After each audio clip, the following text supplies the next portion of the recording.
So what if there were laws that if you applied them properly in your divorce would have you experience less pain and less conflict? Would you use those laws? I'm Karen Covey.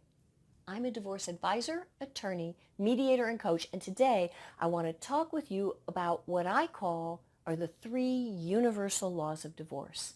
And the reason they're universal is because they apply to everybody, everywhere, all the time. So that means it doesn't matter what state you live in or what country you live in, these laws will apply to you. The problem is most people don't realize what they are and they don't know how to use them properly. And therefore, their divorce doesn't go the way they want. So let's talk about these universal laws: responsibility, control, and karma. We'll start with responsibility. And I want to start with talking about what responsibility in this context is not. Because when I use the word responsibility and divorce together in the same sentence, what most people hear is blame. They feel like I'm blaming them for causing their divorce. And that is not at all what I mean.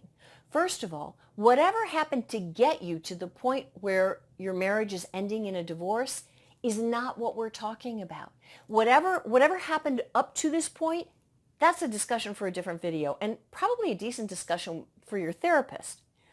But what we're talking about here is the responsibility that you have for your life from this point forward, the responsibility for how you experience divorce, about what happens and how it feels, right? And that's very different than what got you here in the first place.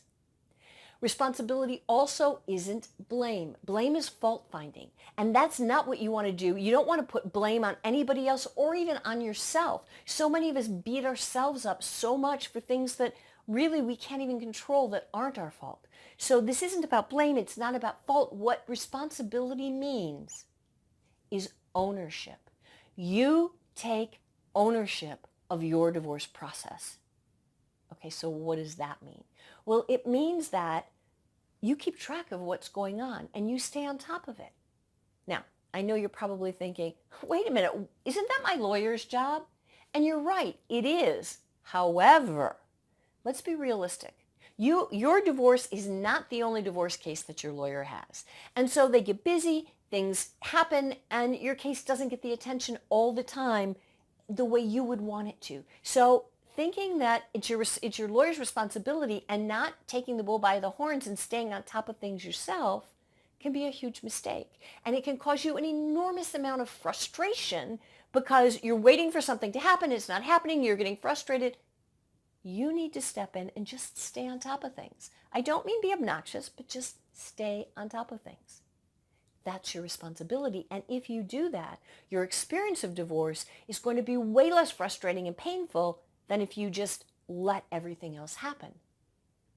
And the other reason why taking ownership is so important is because when you take ownership of something, you take your power back.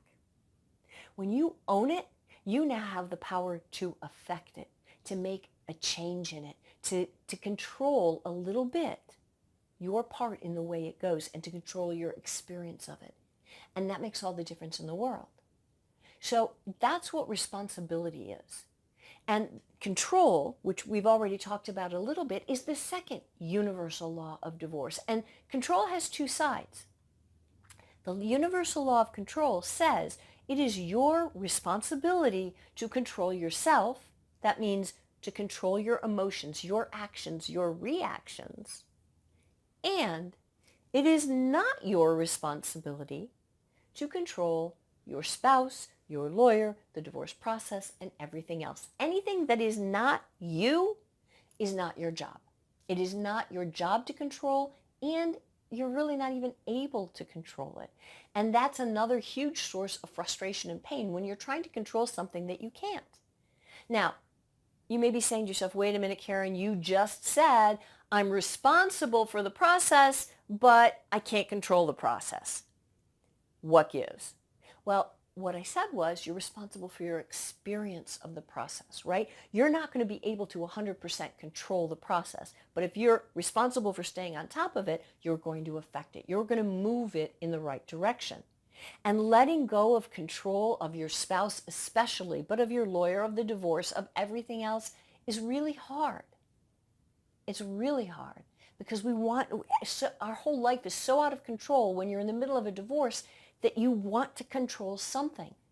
But trying to do that is only going to add to your pain. It's only going to add to the conflict. Your job is to control how you feel the best way that you can, and you're not going to be perfect, and that's okay.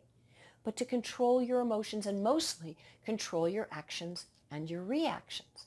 So these two laws, responsibility and control, mean how you act in your divorce, who you are, is your job. Who everybody else is and how they act, that's their job. Those are the first two laws. And the third law, which ties it all together, is the universal law of karma. And again, a lot of people have the wrong idea of what karma is. What I mean by karma in this context is simply the law of cause and effect. Or in other words, what goes around comes around. Here's the thing about karma, though. A lot of people believe in karma. They believe that their spouse should get what's coming to him or her. But they think it's their job to do that, to make sure that it happens. It is not. Cause and effect. What you do will come back to you. So if you act like a jerk in your divorce, it doesn't matter that your spouse started it. It doesn't matter that they're a bigger jerk. If they're a jerk and you act like a jerk, what do you have? You have conflict. You have pain. That is not what you want. If they act like a jerk, that's on them. Let their karma catch up to them, and it will. It's not your job to make sure that it does, because all that does is increase the conflict. So those three laws, responsibility, control, and karma, if you use them properly, if you understand what they are, how they work, and how to use them, and not ignore them or abuse them, your experience of divorce will be a whole lot less painful and less full of conflict than it would if you just do whatever. I hope you found these tips helpful. If you have, give the video a thumbs up, and I'll see you next time.